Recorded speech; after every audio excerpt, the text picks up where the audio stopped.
എന്താ സാറേ വണ്ടിയുടെ ഇൻഷുറൻസ് പൊല്യൂഷനൊക്കെ റെഡിയാണ്.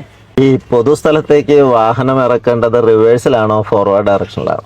സാറേ ഇത് ഫ്രണ്ട് ഇങ്ങനെ കയറ്റി വെച്ചിപ്പോട് നമ്മള് ഇതെന്ന് പറയുന്നത് നമ്മുടെ ഒരു പബ്ലിക് സ്പേസ് ആണ്. ഇപ്പൊ ഞാൻ ഈ വാഹനമായിട്ട് വരുന്നത് നിങ്ങൾ കണ്ടിയാണോ? ചെറുതായിട്ട് ചെറുതായിട്ടല്ല, ഇതിനകത്ത് ഒരു പൊതുസ്ഥലത്തേക്ക് നമ്മൾ വാഹനം പ്രവേശിപ്പിക്കുന്ന ഡ്രൈവിംഗ് റെഗുലേഷനിൽ ഒരു നിയമമുണ്ട്, അറിയാമോ? അതിനകത്ത് ഡ്രൈവിംഗ് റെഗുലേഷൻ 18 പറയുന്ന ഒരു സംഗതി ഉണ്ട്.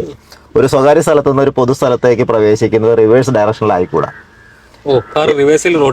റോഡിലെ റിവേഴ്സ് ഓടിക്കരുതെന്നുള്ളത് മാത്രമല്ല, നിങ്ങളുടെ ഒരു പ്രോപ്പർട്ടിയിൽ നിന്ന് പൊതുസ്ഥലത്തേക്ക്, ഇത് പൊതുസ്ഥലമാണ്, അത് പ്രൈവറ്റ് നിങ്ങളുടെ സ്ഥലമാണ്, അവിടെ നിന്ന് പുറത്തേക്ക് ഇറങ്ങുന്നത് ഒരു പ്രൈവറ്റ് സ്ഥലത്ത് നിന്ന് ഒരു പൊതുസ്ഥലത്തേക്ക് ഇറങ്ങാം. പൊതുസ്ഥലത്താണ് നമുക്ക് ചില മര്യാദകളുണ്ട്. കാരണം അവിടെയുള്ള ആളുകളുടെ ജീവൻ സുരക്ഷ എന്ന് നോക്കേണ്ടത് നമ്മുടെ ബാധ്യതയാണ്. അപ്പോൾ നമ്മളെന്താ ചെയ്യേണ്ടിയിരുന്നത്? വാഹനം കയറ്റിയിടുന്ന സമയത്ത് നമുക്ക് റിവേഴ്സിൽ അങ്ങോട്ട് കയറ്റിയിടണമായിരുന്നു. അപ്പൊ റിവേഴ്സിൽ നിങ്ങളുടെ സ്ഥലത്തേക്ക് കയറ്റുന്നതിന് കുഴപ്പമില്ല.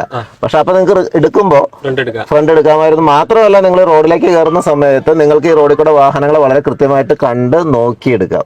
റിവേഴ്സ് എടുത്താൽ നിങ്ങൾ ഈ വാഹനം ഒന്നും കാണൂല. നിങ്ങൾ പ്രവേശിക്കുന്നത് വരെ റോഡിലേക്ക് വാഹനം റിവേഴ്സിൽ വരും. ലെങ്ത് കുറവാണെന്നുള്ളതല്ലല്ലോ, ഇതൊരു ഇടുങ്ങിയ റോഡാണല്ലേ.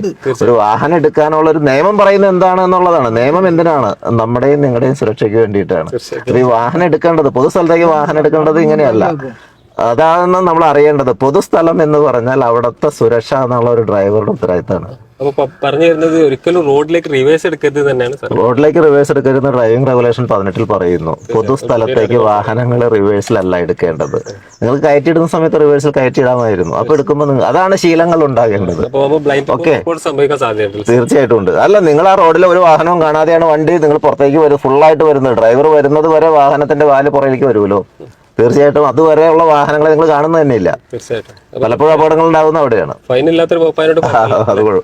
ഇല്ലാത്ത വകുപ്പല്ല, ഡ്രൈവിംഗ് റെഗുലേഷന്റെ വയലേഷൻ ആണ്. അതിന് പിഴയുണ്ട്, പക്ഷെ പിഴയുടെ അപ്പുറത്തേക്ക് ഇത് ശ്രദ്ധിക്കേണ്ട കാര്യമാണ്. ഓക്കെ, താങ്ക് യു സാറേ.